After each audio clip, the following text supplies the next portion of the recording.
Alors, hier, on était en train de continuer dans notre série de la prière et on a développé l'idée de ce qu'on appelle dans la tefila la malchoute. Avant-hier, on a parlé de l'importance dans l'essence de la création de l'homme, dans les ingrédients de l'homme. Dieu, il l'a créé avec une possibilité de s'accomplir uniquement avec la tefila. Ça fait partie de ces ingrédients, comme il a été créé de base avec la terre. Il a été créé, la terre, c'est la tefila. Et hier, on a développé l'idée de la tefila et qu'elle ressemble à une sorte de mise en scène d'un sujet envers son roi.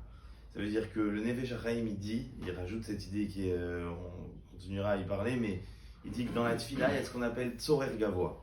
Quand vous allez voir un rav, un tzaddik, vous allez lui demander une beracha. Pourquoi vous allez lui demander une beracha? Vous allez demander à un tzaddik une beracha parce que vous vous dites, lui, il a un grand srout, il a un grand mérite, et peut-être que cette tefila, sa prière, elle est plus accédée en haut dans le ciel, Dieu il va plus l'écouter que la mienne. Mais le Nefesh HaChaim il dit que dans la tefila, il y a ce qu'on appelle Tzorer Gavoa. C'est quoi Tzorer Gavoa? Il y a un besoin de Dieu de prière. Caviar, vous allez me comprendre. Ça veut dire qu'en fait, lorsqu'une tefila elle est faite comme il faut, et on va l'expliquer, il y a un moment donné où Dieu a besoin de cette prière pour lui exister dans la nature. Attention, je ne suis pas en train de dire que Dieu a besoin, Dieu il est indépendant, mais il a créé ce système-là. Il a créé un système où aujourd'hui, pour être un roi, il faut qu'il ait un sujet. Et la tefila, elle est le symbole même de rendre Dieu un roi. Donc, quand vous demandez quelque chose à Dieu, et que vous le demandez correctement, comme il faut faire une tefila, et on va l'apprendre au fur et à mesure, on va découvrir en fait que Dieu, il a l'obligation quelque part d'exaucer ma prière. Parce qu'il y a un besoin. Donc, entre guillemets, au lieu d'aller chez le tzaddik, évidemment, vous pouvez aller aussi chez le tzaddik, demander une beracha. Lorsqu'on fait une tefila correctement, Dieu, il est obligé d'y accéder. C'est-à-dire que, de la même façon que quand le tzaddik, il demande à Hachem, Hachem, je t'en supplie, fais ça, Hachem, il a honte, entre guillemets, de refuser, donc il va dire oui au tzaddik. De la même façon, lorsqu'on fait une tefila convenablement, Akadosh Baruch Hu, il n'a pas le choix de l'écouter. Sauf qu'au lieu de passer par le tzaddik, on passe par Hachem directement. D'accord? Ça, c'est ce dont on a un peu développé hier. Maintenant, je voudrais juste avancer un peu dans la tefila. D'où on apprend la tefila dans la Torah. Parce que de la deuxième partie, de la deuxième paracha du schéma, qu'est-ce qu'il y a écrit? Vayam shamo atishmeu el mitzvotai.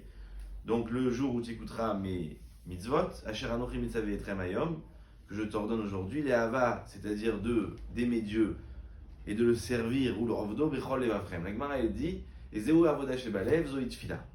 De là on apprend la tefila. Les rovdo, de servir Dieu de tout notre cœur. Mais si vous regardez la suite du schéma, il est très surprenant. Qu'est-ce qu'il y a écrit?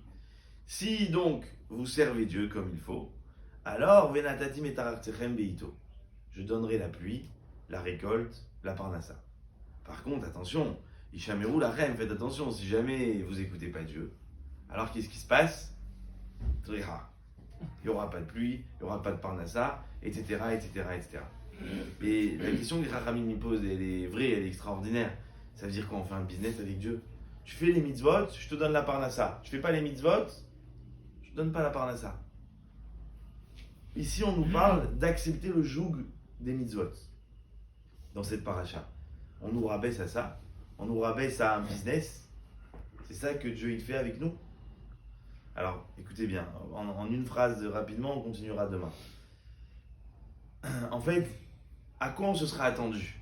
Quand Dieu il nous dit, si tu écoutes les mitzvot, alors je te donne ça et ça et ça. On se serait attendu à, si tu fais les mitzvot, alors le monde il peut s'accomplir, mais si tu fais pas les mitzvot, le monde il peut pas s'accomplir. C'est ça que la Torah elle aurait dû dire. C'est pas je te donne la parnassa, et la pluie elle va tomber, tu vas avoir ta récolte. J'ai pas besoin de parnassa, au Hachem j'ai un héritage, j'ai rien besoin. Les Chachamim ils disent comme ça. La pluie, et ça on l'a déjà dit plusieurs fois, la pluie c'est la seule chose au niveau scientifique qu'on a du mal à gérer. D'accord? La pluie, tout est récurrent dans la nature. Les saisons, elles sont récurrentes. La pluie, elle n'est jamais récurrente. La pluie, elle est inattendue. Même quand on annonce une pluie, on n'est jamais sûr à 100% que la pluie, elle vienne. La pluie, elle est basée sur des statistiques du passé, qu'il y a eu une condensation, il y a eu le ciel, le soleil qui s'est rapproché de la terre, etc., etc., etc. Donc on se dit, sûrement la pluie, elle va tomber. Mais on n'a aucune certitude de la pluie. La pluie, c'est la seule chose dans la nature qui est réellement incontrôlable. D'accord? La Torah, elle dit comme ça. il y a écrit dans la Torah, Pen tisa enecha hashamaima, veraita et hashemesh veta kochavim veta areach.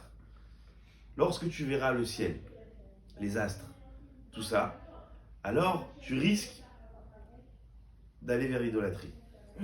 Ça veut dire quoi lorsque tu regardes le ciel et les astres, tu risques d'aller vers l'idolâtrie? En fait, dans la nature, dès que quelque chose, il a besoin de personne, il est automatique, alors ça nous pousse à aller voir la Avodah Zarah.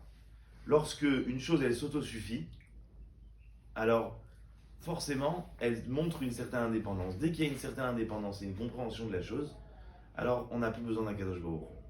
La pluie, en fait, elle est le symbole du besoin d'un Kadosh Baruch Hu. Alors, on n'a pas le temps de plus en parler. Demain, je continue à parler et expliquer c'est quoi cette idée. En tout cas, ce qu'il faut retenir, c'est que dans la paracha, où on nous parle de Tefila, où c'est la source de besoin de faire la Tefila, on nous parle d'un symbole dans la nature qui est le seul, qui est quasiment le symbole que Akadosh Baruch Hu il a laissé comme un secret, où il n'y a pas d'explication. Et en fait, où est-ce qu'on peut trouver Akadosh Baruch Hu? Dans l'incompréhensible. Lorsqu'il y a quelque chose qu'on arrive du mal à comprendre, c'est là où en général on se remet vers Hachem. Lorsqu'il y a une maladie qu'on n'arrive pas à guérir, c'est là où on se remet vers Akadosh Baruch Hu. Donc en fait, la pluie, elle fait allusion à cette idée. Demain, on continuera à en parler. Voilà.